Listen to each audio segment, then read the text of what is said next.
Bom, nós vamos discutir hoje, nesse momento, nesse evento, nós vamos discutir o computador mais sofisticado que existe na face da Terra, o cérebro humano. O cérebro humano é um computador fantástico, ao contrário do computador eletrônico, que é um idiota muito rápido, o cérebro humano é um gênio, só que muito lento. Essa que é a grande diferença, por isso que as pessoas valorizam muito o computador eletrônico e pouco o computador maravilhoso que elas têm dentro do crânio. Esse computador biológico que nós temos, ele é programável. E que é o programa? É a linguagem. O ser humano não fala porque pensa, o ser humano pensa porque fala. A maneira com a qual você fala é a maneira com a qual você pensa. Isso, obviamente, tem uma consequência. Quem fala errado, pensa errado. Os falsos sinônimos nos levam a equívocos terríveis. Por exemplo, quando eu estava em Londrina, dei uma entrevista na Folha de Londrina e a jornalista pegou uma frase minha e destacou na primeira página: Brasil tem milhões de alunos e pouquíssimos estudantes. Eu vou repetir porque a frase é importante. Brasil tem milhões de alunos e pouquíssimos estudantes. A jornalista, inclusive, estranhou muito. Ela disse, mas professor, aluno e estudante não é a mesma coisa? Eu falei, não. Aluno é alguém que assiste às aulas. Estudante é alguém que estuda. Falou, e assistir a aula e estudar não é a mesma coisa? Eu falei, assistir a aula é passivo e coletivo, um monte de gente. Estudar é solitário e ativo. Quem está assistindo a aula não está estudando. Quem está estudando não está assistindo a aula. Até uma mãe uma vez chegou para mim e falou, minha filhinha estuda de manhã e vai para a escola para aprender. Eu falei, a senhora cometeu dois equívocos. Sua filhinha não estuda de manhã. Sua filhinha assiste às aulas de manhã. E ela não vai para a escola para aprender. Ela vai para a escola para entender. Quando ela deixar de ser aluna, de último sinal, for para casa e virar estudante, se é que vira, nesse momento em que ela ativamente está fazendo alguma coisa solitariamente, é o momento que ela virou estudante, esse é o momento no qual ela aprende. Então é essa confusão primeira que nós temos que evitar para poder utilizar o nosso cérebro da melhor maneira possível. Essa mãe, inclusive, chegou para mim, quer dizer que eu estou fazendo tudo errado? Eu falei, sim. Mas vocês não podiam fazer uma apostila para mães? Como eu sou um sujeito exagerado, ao invés de fazer uma apostila, eu fiz 3 livros. Esse azul para alunos, o vermelho para pais, a rigor mais para as mães, e esse verde para professores. É um pouco mais técnico, mostra o funcionamento do cérebro de maneira um pouco mais técnica.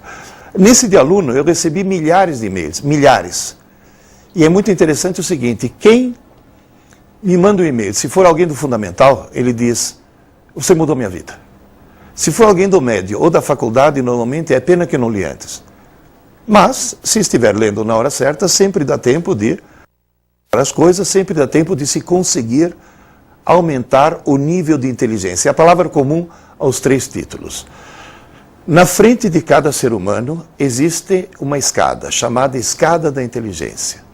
Todo dia você pode subir um degrau. Você vai subindo, subindo, subindo, subindo, subindo.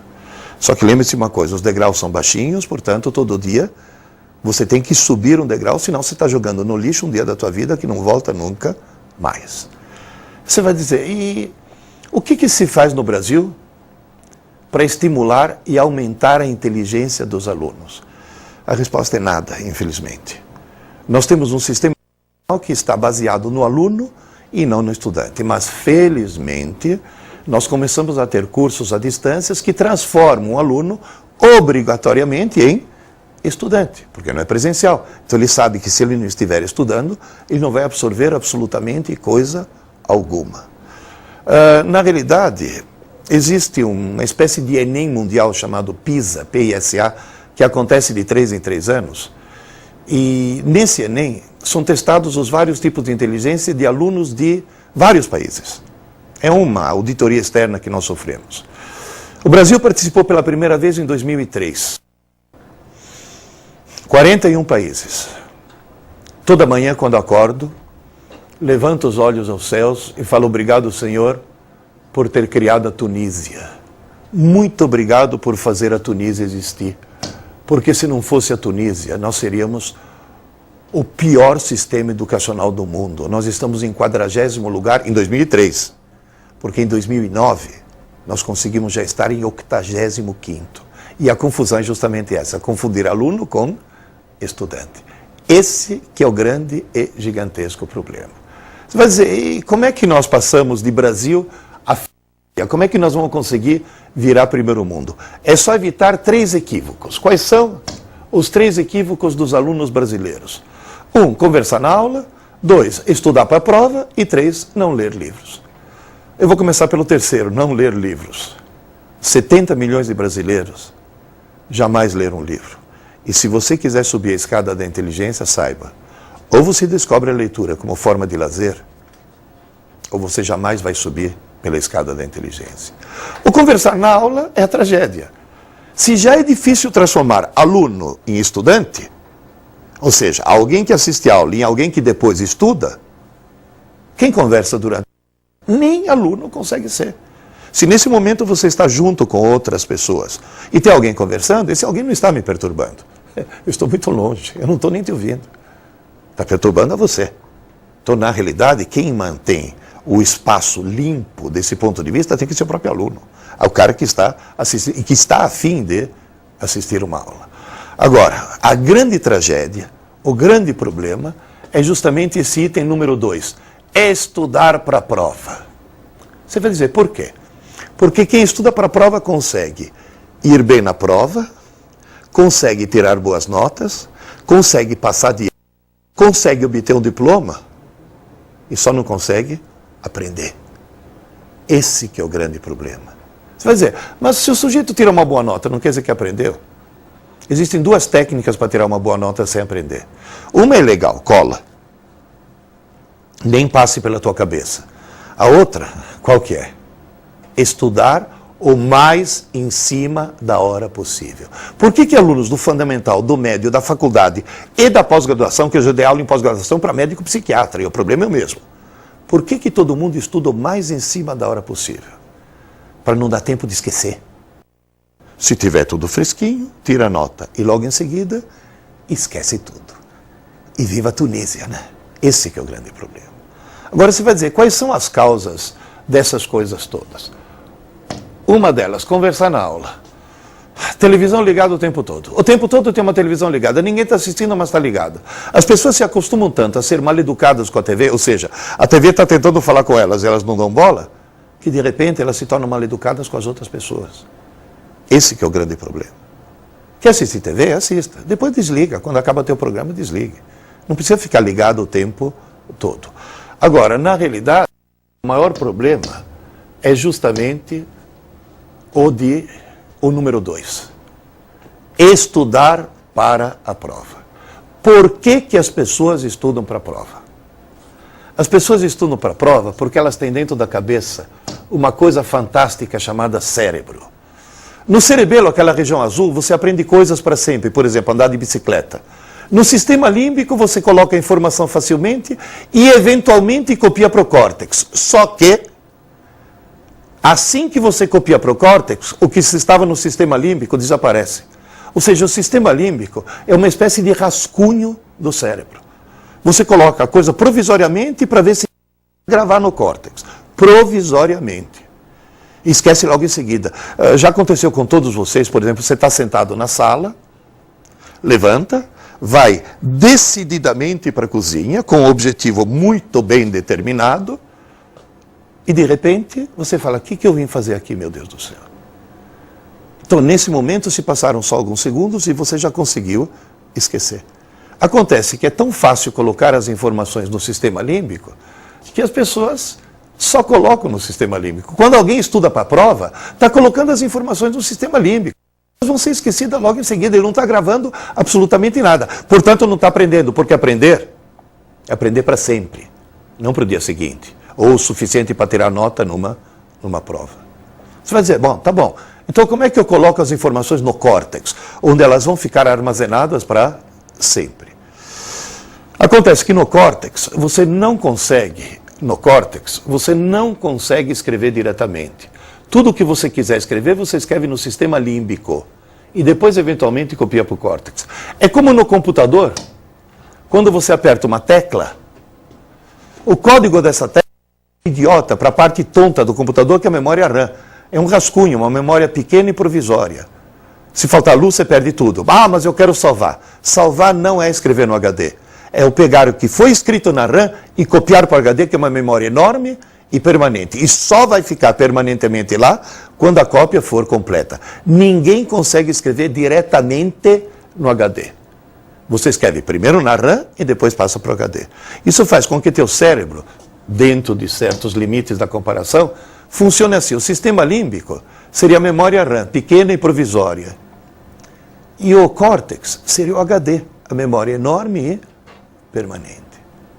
Então, na realidade, quando você, durante o dia, está acordado, você está utilizando o sistema límbico. É fácil colocar informações nele, mas algum tempo depois, lixo. Todo mundo usa só a memória provisória porque é muito fácil colocar alguma coisa lá. Só que as pessoas se esquecem que algum tempo depois, lixo. Quanto tempo depois? Pode ser segundos, pode ser minutos ou pode ser até horas. Mas jamais dias. O estudo profundo que hoje se faz do cérebro mostra uma coisa importantíssima. O conteúdo da tua memória provisória não sobrevive a uma noite de sono. Portanto, nada pode ser deixado para o dia seguinte. Você vai dizer, e por que as pessoas não escrevem no córtex? Porque escrever no córtex, na realidade, é desligar alguns neurônios e ligar outros. É uma coisa extremamente traumatizante. Escrever no córtex é uma coisa terrivelmente drástica. Você está desligando circuitos e ligando outros. E isso faz com que você não consiga gravar nada enquanto o córtex está sendo utilizado. E um córtex humano vale uma rede de aproximadamente 15 mil computadores de última geração. Só que tem uma coisa, se ele está no modo leitura, não está no modo gravação. Se ele está no modo gravação, não está no modo leitura. Modo leitura é quando você está acordado, assistindo uma aula, assistindo esse vídeo, assistindo alguma coisa, está no modo leitura. Estou falando com você em português, você está me entendendo porque você tem um dicionário português no teu córtex e você está consultando. Para entrar no modo gravação, esse maravilhoso computador tem que ser desligado. E como é que você faz para desligar? Durante o dia, todas as informações que entram no teu cérebro entram no rascunho. Como ele é pequeno, quando está entupido, a reação é sono. O sono não é corpo cansado, é cérebro entupido. Não cabe mais nada disso. Pelo amor de Deus, durma, que alguma dessas coisas tem que mandar para o HD e outras coisas eu tenho que mandar para a lixeira. Durma. Aí você dorme. Na hora que você dorme, a atividade elétrica do teu cérebro, naquele gráfico lá em cima, ela cai quase a zero, é o sono profundo ou sono sem sonho. Depois começa o chamado sono REM, Rapid Eye Movement. Você olha embaixo da pálpebra do indivíduo, de repente o globo ocular começa a se mover rapidamente. Nesse momento, o indivíduo está sonhando, um sonho absolutamente desconexo e sem sentido, porque é o ruído que o cérebro faz para reconfigurar as redes neurais. Tanto é que se você acorda a pessoa e fala, você estava sonhando? Estava. O quê? Não sei. Não tem sentido esse sonho. E lembre-se, durante a noite tem que acontecer pelo menos 6 episódios REM. E é durante a noite que teu cérebro, esse maravilhoso computador que você tem na cabeça, é durante a noite que ele faz a maior parte das atividades. Teu cérebro durante a noite funciona mais do que durante o dia. Tem que falar, nunca percebi. É claro, você está dormindo, né? É um processo inconsciente. Mas é justamente nesse processo que você consegue limpar o rascunho e gravar eventualmente alguma coisa. Durante o dia, você recebe muita informação. Durante a noite, uma pequena fração dela é transformada em conhecimento porque é gravada de forma permanente no HD.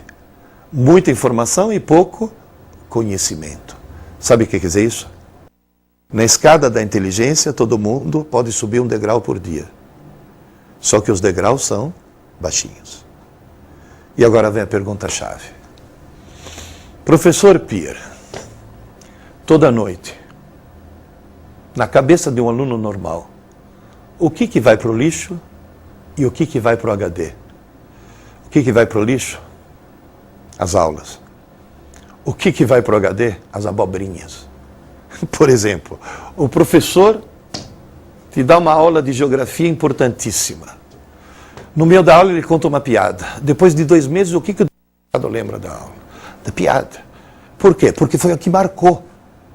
Então você tem que dar um jeito de fazer teu cérebro marcar, inclusive, as aulas. Isso vai dizer, como? Simples. Enfim na cabeça que ser só e exclusivamente aluno não adianta nada. Uma aula, só aula, não serve para nada. Depois de ser aluno, obrigatoriamente você tem que ser estudante antes que se passe uma noite de sono, no mesmo dia. Dentro desse prazo de 24 horas. Tem um lema que eu como professor uso, já usei para 1.000 alunos e tem funcionado para todos os meus 100.000 alunos. Tem um lema fundamental para isso. Esse lema diz: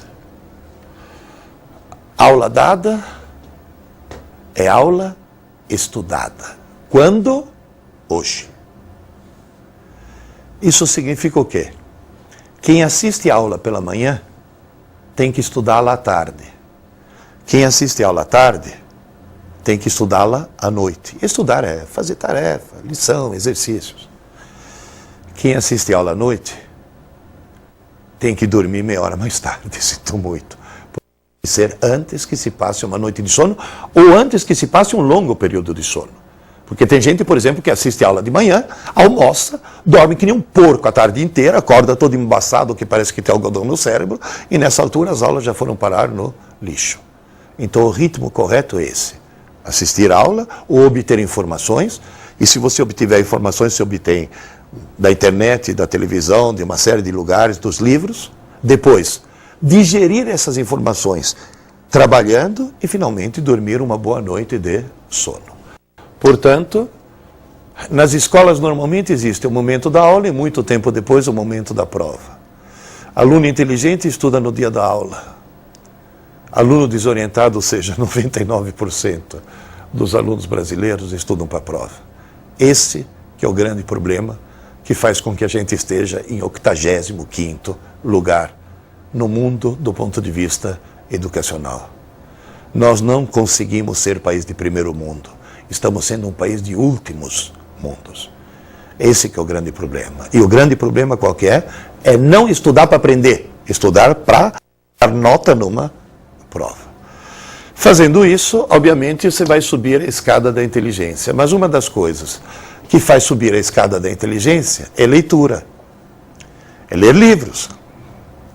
Só que se você está em casa lendo um livro e a televisão está ligada, não tem ninguém assistindo, mas a televisão está ligada sem querer, o que acontece? Você acaba assistindo à televisão. Há estudos que mostram, se você fizer uma curva de QI, você vai ver que poucas pessoas têm um QI muito baixo, poucas pessoas têm um QI muito alto lá na ponta, e o QI normal é 100, é considerado o padrão. Quem assiste muita TV por dia, já está, através de estudos neurológicos, que sofrem um rebaixamento no QI. Em compensação, a leitura, ela produz um aumento do QI, independentemente do que o cara estiver lendo. Pode ser até porcaria, pode ser até Crepúsculo, viu, meninas? Não tem problema, pode ler Crepúsculo. Eu não aguentei, eu cheguei na metade e falei, não, esse vampiro é muito mole, ele tem que matar logo essa desgraçada. Mas as meninas terminam o livro, elas adoram esse livro, pode ler, desde que você esteja lendo. A leitura faz aumentar o QI, a leitura faz subir a escada da inteligência. Agora, imagina a seguinte situação.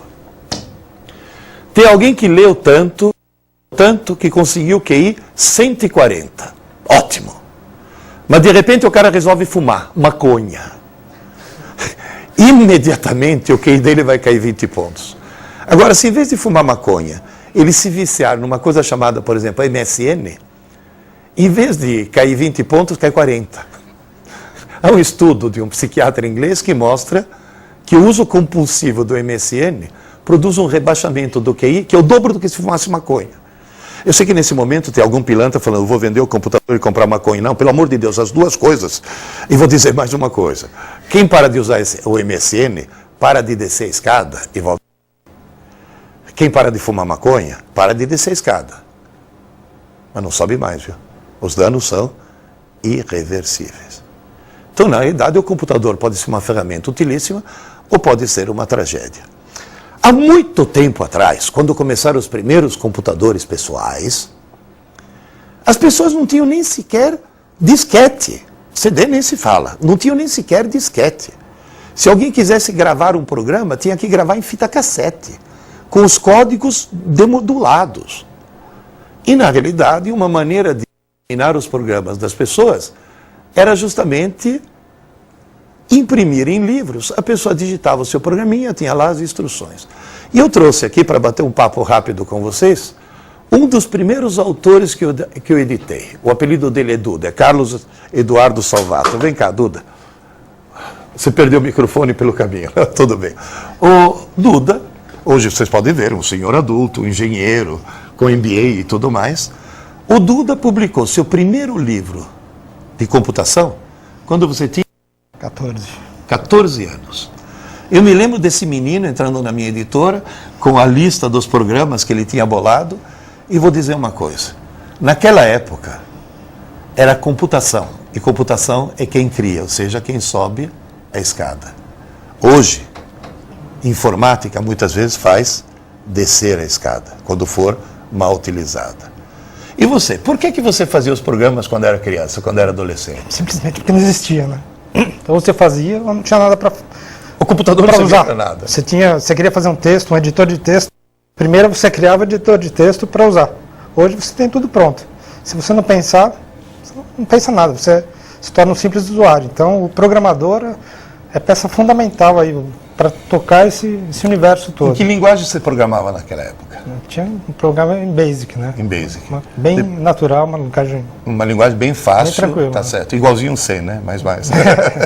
Depois você começou a programar em outras linguagens, né? Não, programei, parti para linguagem de máquina, coisas até mais pesadas e que se tornaram mais eficientes, né? Exigiam mais da gente e era uma coisa bem mais interessante, né? Hoje, gama muito grande de linguagens que basicamente dão mais liberdade para criar, né? E todo mundo depende disso.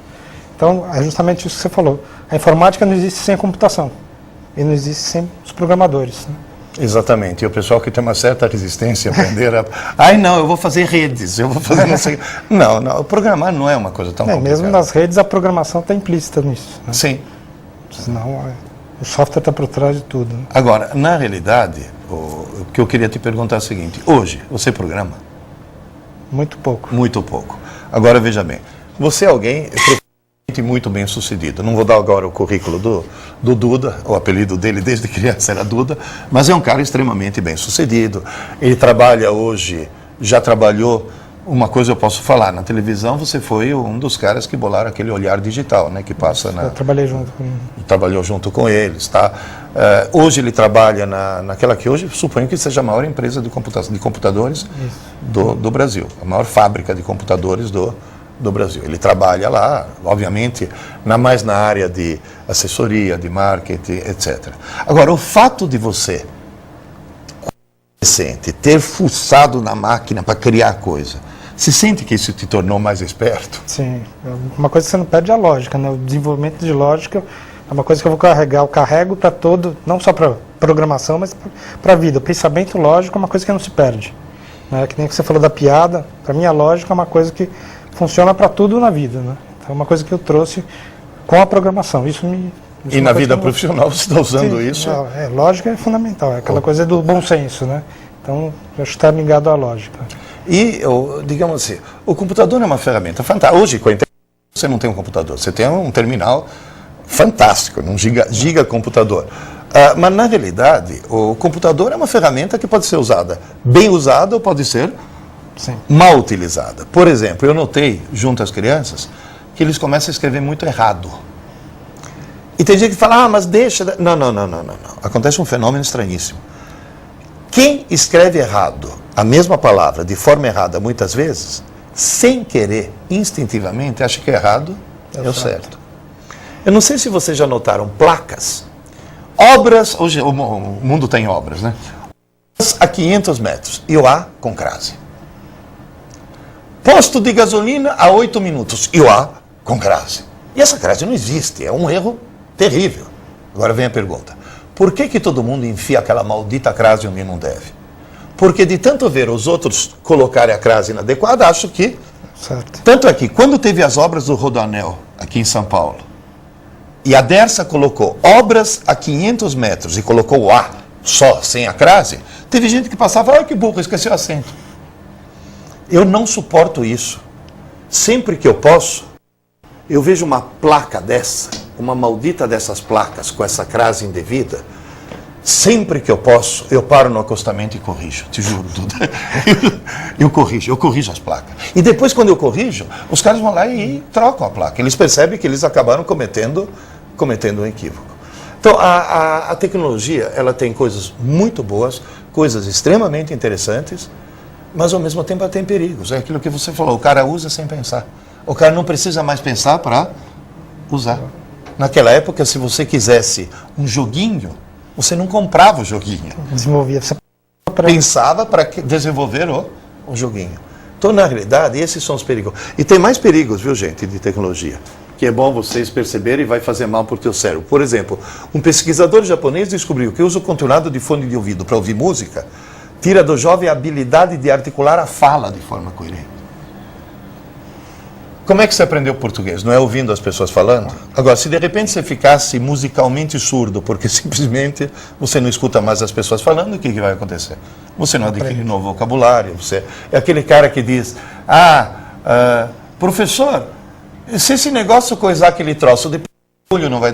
Quer dizer, o camarada simplesmente não consegue mais articular, de tanto ficar se imbecilizando com o fone de ouvido, escutando. Eu não tenho nada contra a música, pelo contrário, eu adoro música, mas é um problema bastante sério. Agora você vai dizer, professor, e qual é a solução? Qual é a saída disso tudo?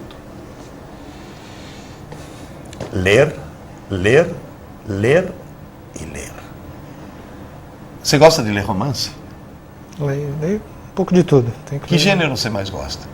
Eu gosto da parte de os clássicos aí de crimes. Clássicos de crime. Você quer saber quem é o assassino? Agatha Christie, famosa. mesmo. Eu adoro ficção científica. Eu me lembro, o primeiro livro de ficção científica que eu descobri foi uma coisa fantástica. Porque o truque, gente, é o seguinte, tem muita gente que não gosta de ler. Tem muita gente que fala, mas ler torna a pessoa mais inteligente. Quer ficar mais inteligente? Leia. E só lê muito quem lê por prazer. Consequentemente, descobre o prazer de ler. Como? Existem 1000 maneiras. Eu, por exemplo, tive a sorte, aos 9 anos de idade, eu morava na Itália ainda, eu cheguei no jornaleiro, na banca de jornal. Minha mãe gostava de livros de mistério. Então, toda semana ela comprava. Eu fui buscar o livro de mistério da minha mãe. Então, na realidade, fui lá, o cara falou, olha, saiu uma coleção nova de ficção científica, você não quer levar o número 1? As Areias de Marte, de Arthur Clarke. E se você nunca ouviu falar em Arthur Clarke, me faz um favor, olha para a próxima antena parabólica que você vê apontando para o céu, essa mesma antena que permite que você esteja vendo a gente agora nesse momento, porque tem um satélite geoestacionário em órbita, e esse satélite geoestacionário foi ideia do Arthur Clarke, que era engenheiro eletrônico e um grande escritor. Assim como o Duda, por exemplo, é engenheiro eletrônico e fez MBA em comunicação e marketing. Ou seja, é ampliar o leque de conhecimento. Agora, na realidade, o primeiro livro, eu levei para casa, As Areias de Marte. Eu perdi o fôlego. Eu olhava para aquilo. É muito bom, meu Deus do céu. Não consegui parar de ler. Gente, eu tenho tenho 67 anos. Na minha vida eu senti essa sensação de, mas é muito bom, 3 vezes só. Com sexo, ficção científica e leite condensado. Foram as 3 grandes surpresas da minha vida. O livro causa esse tipo de coisa. Desde que você tenha o primeiro livro. Vai atrás do teu primeiro livro, que isso é absolutamente fundamental. Isso é importantíssimo. Agora, lembre-se, por favor, um aluno só consegue virar estudante se for bem articulado na fala e na escrita. Só é bem articulado quem tem bom vocabulário e interpretação de texto. Só tem bom vocabulário e interpretação de texto quem lê muito. E só lê muito quem lê por prazer e não por obrigação. Está claro isso? E a escola brasileira é especialista em criar o ódio pela leitura. Inclusive a verdade dos engenheiros que escrevem mal, né? Isso que eu passei a vida inteira com essa... tendo que lutar com preconceito, que é muita verdade, tendo que lutar contra. Não, mas na realidade, você que trabalha no mundo corporativo, no mundo empresarial, realmente, que impressão dá você receber uma comunicação interna com erros mal construída, com erros de ortografia, coisas desse tipo? Eu falei engenheiro, mas assim, na área de exatas como um todo, né? Então, com cuidado que vem da leitura, porque você lê e você aprende a escrever, né? Isso que é interessante. Assim, a própria ortografia, a dúvida em uma palavra, vem na sua cabeça, em algum lugar eu li que é assim, você não precisa pensar, né? Você já tem até a parte fotográfica que... Exatamente, e tem uma coisa, às vezes você fala, essa palavra você escreve com S ou com C cedilha? Você fica na dúvida, né? Você escreve e fala, não é isso. A imagem não corresponde àquilo que está... Agora, por isso que o cara que escreve o tempo todo, no fim acaba achando que é errado, que é o certo. Então, a leitura tem um papel preponderante, ela desenvolve a inteligência, ela permite que o sujeito tenha um prestígio maior quando ele está se relacionando com as outras pessoas e permite que a pessoa escreva melhor. Gente, só escreve bem quem lê muito. Não adianta ter aulas e aulas e aulas de redação. Só escreve bem quem lê muito. Portanto, o conselho que eu dou é entre no MST.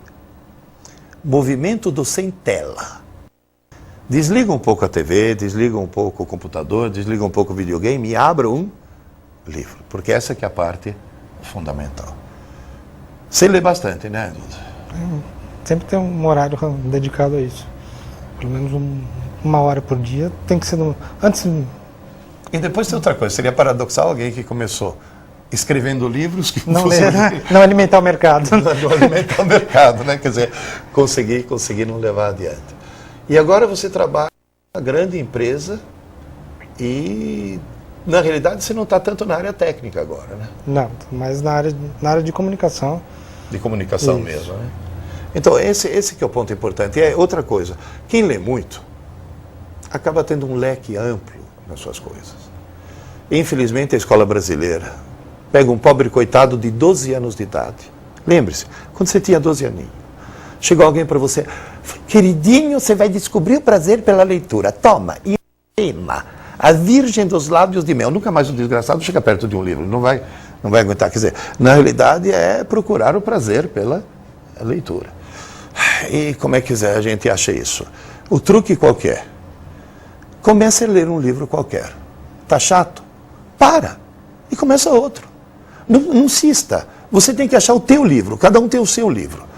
Outro tá chato? Para e começa outro. Tá chato? Para e começa outro. O perigo é, depois de fazer isso algumas vezes, é você ter a falsa sensação que todos os livros do mundo são chatos. Quando, na realidade, você ainda não achou o teu. O livro sempre fala que nem namorada. Tá chata? Troca. Ouviu, meninas? Ou que nem namorado. Se for chato, troca. Se não for chato, nunca apresente para as amigas, pelo amor de Deus. É certo que as mulheres são terríveis. Eu recebi, naquele meu primeiro livro lá, Aprendendo Inteligência, eu recebi milhares e milhares de e-mails.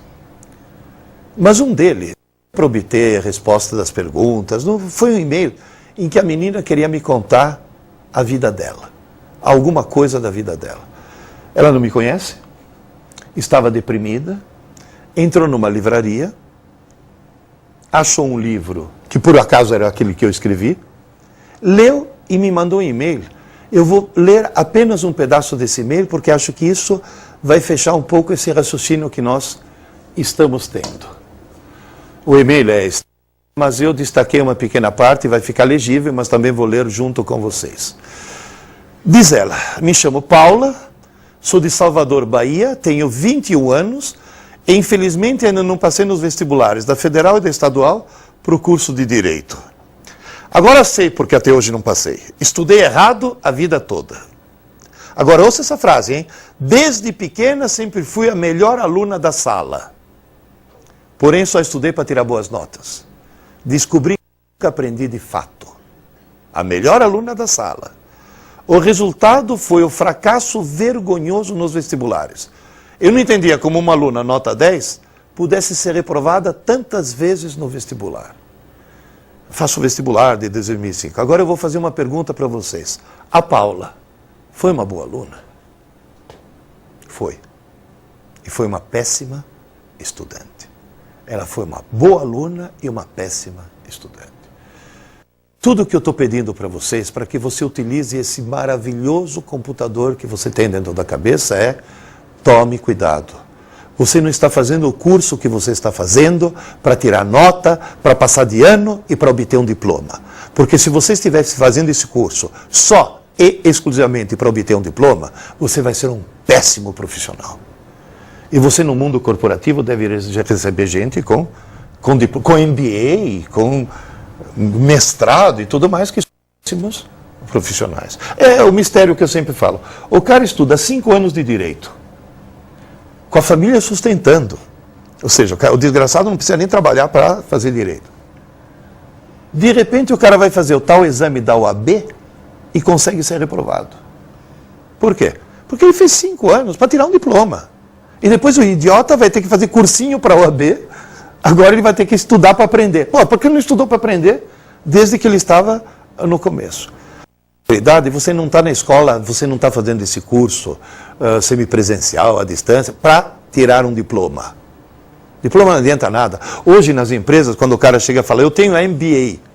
Olha o MBA. O cara olha e fala: MBA, mais bobo ainda. Ou seja, não é a titulação que vai interessar. Interessa a competência. A competência você obtém fazendo 2 coisas. 3, vai. Se livrando um pouco dessa tecnologia, quer dizer, maneirando na TV, nas coisas assim.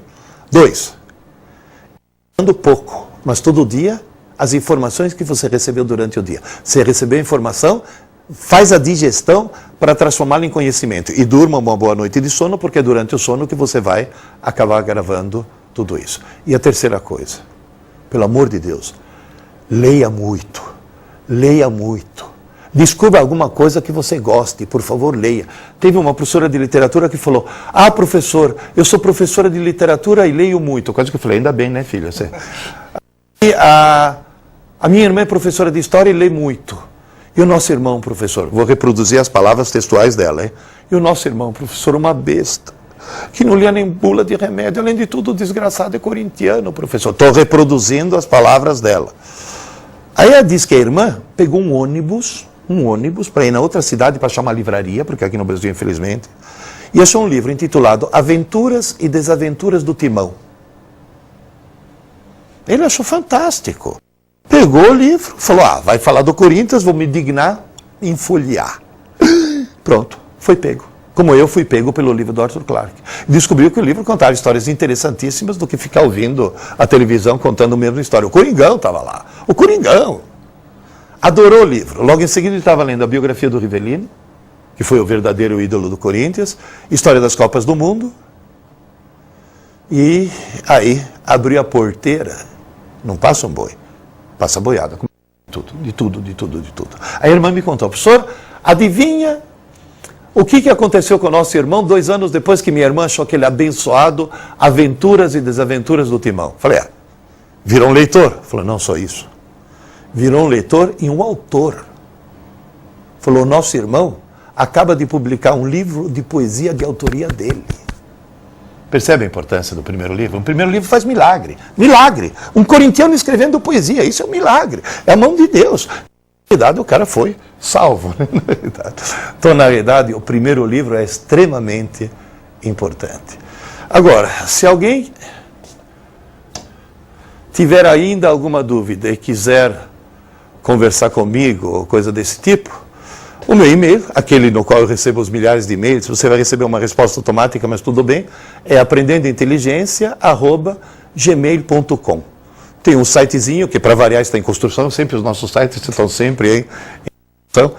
Eu tenho esse sitezinho que eu mantenho, e se de repente alguém estiver interessado, eu quero ver os livros, quero comprar um livro, coisa desse tipo, entra na internet, é facílimo, editora.tv. Existe o URL mais simples que esse? Não tem nem o www, não tem nada. Editora.tv. Aí você consegue encontrar alguma coisa a respeito e mais informações a respeito de tudo o que eu falei. Agora, lembre-se, por favor, de uma coisa. Dentro do teu cérebro, você tem o equivalente a uma rede de 15 mil computadores de última geração. Dentro do teu cérebro, você tem o mais fantástico, mais maravilhoso computador do mundo. Dentro do teu cérebro você é capaz de fazer qualquer coisa, inclusive aprender C++, programações ou coisa desse tipo. Então, na realidade, use o teu cérebro da forma mais adequada, que você, com certeza absoluta, vai subir a escada da inteligência e vai ter muito sucesso. A questão de trazer o Duda aqui, por um motivo muito simples. Porque alguém que está subindo a escada desde os 13 anos de idade, desde os 14 anos de idade, é um profissional de sucesso, é um profissional que está se dando muito bem na sua vida empresarial, na sua vida corporativa, mas ele está fazendo isso porque ele subiu a escada o tempo todo. E você pode fazer isso no teu curso. Você pode fazer isso tranquilamente. Agora, lembre-se, por favor, do seguinte. Não adianta nada ser aluno, tem que ser estudante. Tem uma coisa engraçadíssima que eu descobri aqui na Unisa. Os alunos do curso à distância têm um resultado no ENAD, aquele tal provão, melhor do que os alunos do curso presencial. E tem gente que fala, mas olha que paradoxo. Não é nenhum paradoxo, porque o cara do curso presencial é aluno. O cara do curso à distância foi obrigado a virar estudante. E é isso que realmente acaba fazendo o sucesso da coisa. Espero que vocês tenham aproveitado esses minutos que nós passamos junto. Espero que tenha sido um incentivo. Espero que a gente consiga fazer com que nesse país as pessoas usem cada vez mais o cérebro, para a gente passar do 85º para primeiro lugar, e nós temos potencial para poder passar em primeiro lugar, passar a Finlândia, passar todos esses países. Nós temos um potencial fantástico, desde que ele seja devidamente utilizado. Suas despedidas. Não, eu queria agradecer você ter trazido aqui e poder, sim, justamente destacar esse ponto que você falou da leitura. Acho importante, é o ponto de leitura e estudar, é um ponto fundamental aí para todo mundo subir e chegar no topo da escada, né? Obrigado. E eu estou me despedindo também, deixei meu e-mail à disposição para continuar batendo papo com vocês, e só me resta agradecer.